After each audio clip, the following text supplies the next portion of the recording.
条約形式で書かれた哲学書。予備条項が6つ、確定条項が3つで構成される。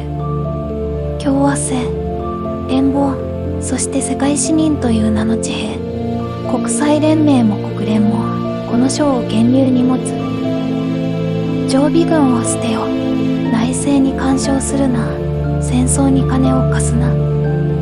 啓蒙の時代が終わろうとする頃、一つの理想が結晶した。1795年初版。